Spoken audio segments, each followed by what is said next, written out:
So when it comes to live shows, Chris, you know what I'm saying, in your own element. Lord Finesse represented hard that day. True. That's word up, man. So just to recap about what you were saying, what would you say was the main problems facing hip hop at the moment, then, bro?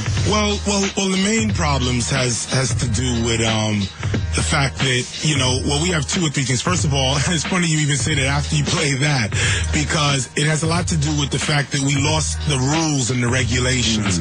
We have no, you know, back then we used to battle, but it was all in fun. Even Lord Finesse, sounding the way he sound like, yeah, come on.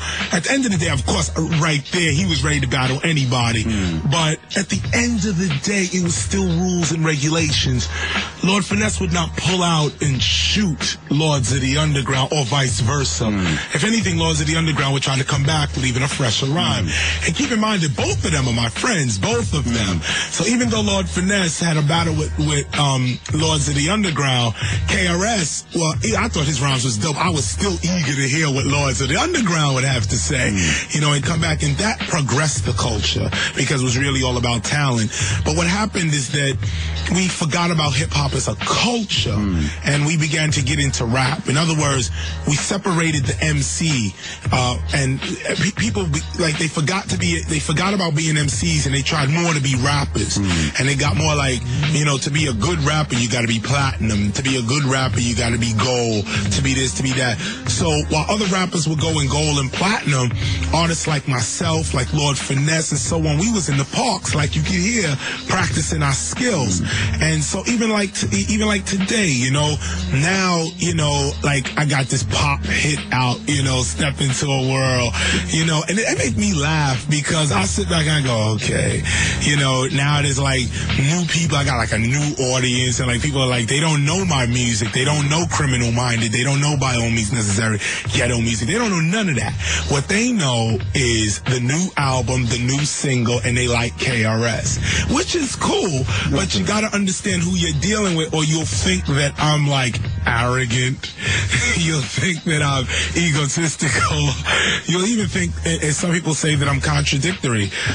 But if you study my entire history, or if you study the history of hip-hop altogether, you'll see that there's a great consistency in not only what I do, but what hip-hop does as an energy, as a culture altogether.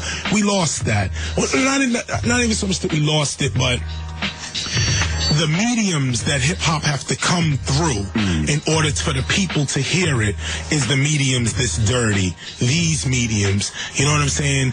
Even, you know, respect to Capital Radio, Capital One Radio, this station here. Respect to them. You guys broke hip-hop here. I mean, well, the Pirates broke it, but you guys pretty much, you know, put it on the map here. But look at the medium that we have to come through in order to be heard by a large percentage of people. And this is what's really destroying hip-hop. It's the fact that, you know, KRS, I'm not really welcomed, and I'm going to say this out of respect, you know. Now, I'm not dissing, but I'm not really welcomed at this station, really. You know what I'm saying? What you mean here, Radio 1? Yeah, Radio 1. They didn't check for my last album or check for like, you know, Return of the Boom Bap or Ghetto Music or Edutainment. My love really stopped with that show that you played earlier. Right. It stopped there.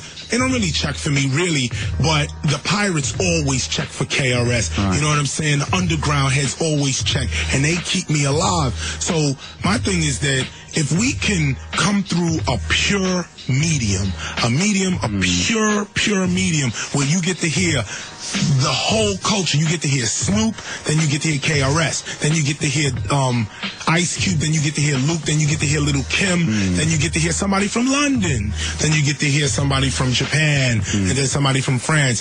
Hip-hop would not be facing most of the problems that it's actually going through. But it's really, and I say this, I say this out of respect, out of a truthful situation here, because a lot of people ain't gonna speak the truth. You know, they'll come here in front. But, you know, just, you know, me to you, you know what I'm saying? Even we, I mean, in a lot of ways, Tim, you know, we got to fix our relationship. You and I. Oh, why you say that, Chris? We got. Why you say that, Chris?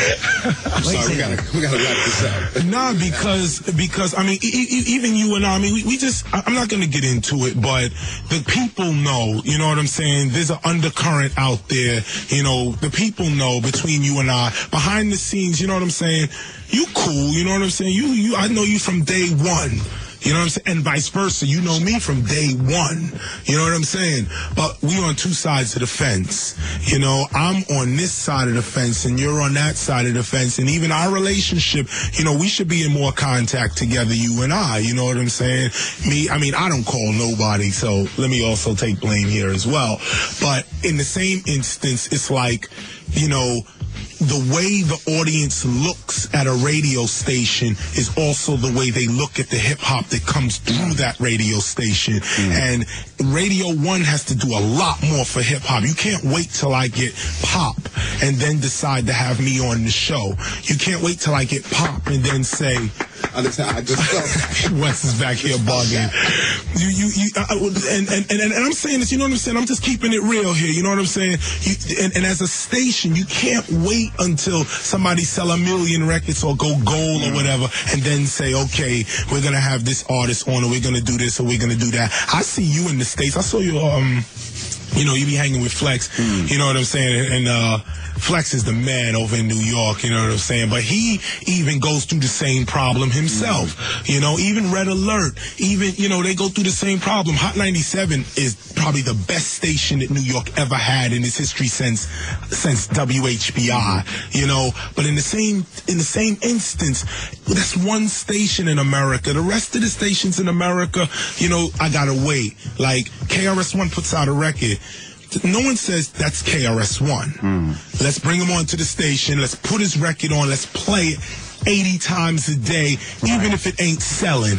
That, to me, is destroying hip-hop. Because when you have artists like me that represent hip-hop, and you know I never falter in hip-hop. Never. Never will, never have. When you have artists like me that can't get a break on stations like Radio 1, I mean, I respect you. But the station itself, it's cool. I'm here. You know what I'm saying? It's all good. But when my record don't sell, they're going to throw me to the side. I'm keeping it real. All right. Well, let me just break it down like this. Like, I can't speak for the station, because like the station is the station, they take care of their business. So I'm just taking care of my business here, which is like 2-3 hour shows. But like Wood, every time you've been in the UK, you've always come on my show, and we've always reached out to have you on the show, and it's been like most important. We've always supported you. Like the first show we played, the first live concert we played, that was my promotion through. We bring you over for that. Yeah. We put you on the TV show, so we've always had mad love for you, man. Right. Do you know what I'm saying? No. So I maybe you always had. Can I just keep with this? So we've always had mad love, so we've always reached out for you. And like in New York, like I've always tried to get you on the Rap Exchange, and you can ask Eric Skinner all the time. And like I always try to reach out at your front page office, but no one never returned a call, bro. Because your card says Radio 1. See, it's not you necessarily, Tim. I understand. But this was when I was doing Rap Exchanges with the other station, my previous station to this, Capital Radio. Like we was always trying to get you on. Every time I was in New York with Flex, was trying to get you on. You know what I'm saying? So like I can only speak for shows. But we've always showed you mad love. What year was that? Every year for the like from the time you set up your front page office, we was reaching out trying to get hold of you. And like just to keep with that, ask Eric Skinner, man, because Eric Skinner gets mad, like stressed with me, because I'm always saying, like, I even phoned Eric Skinner last time I was in New York. Yo, you promised me when Chris had the new album, you'd get him on the Rap Exchange. Boom. And Eric said, like, he's out of his hands. His exact words, you know, Chris, when he's got the album, he's out on the road working the album. I can't deliver that. So like, ask Eric Skinner. I'll always reach. So you can't say there's no beef with us. Our relationship is there, but I just can't reach out to find you in New York. Well, but let me say this. I kind of have to crawl and hide also because, you know, I mean, even though you was with us in the beginning, though, Tim, there was a time there where you had said, you know, KRS-One fell off now. Yo. No. You know what I'm saying? Chris, I have never said that. I got it on tape. I got it on tape. I got the tape. Play me the tape. I'll play it for you. It's during the ghetto music time. You know, I mean, you're entitled to your opinion. No, Chris, I never said you fell off. What, on the radio? I got it on tape. Chris, you must play me that, Chris. You must play me that, Chris. Even if you play it to me down the phone, like then I'll come on and say, I apologize for what I said or whatever. No, it's not a matter of apology. Word is born. I never said you. I don't come on the radio and diss artists. I don't come on the radio and say artists fell off.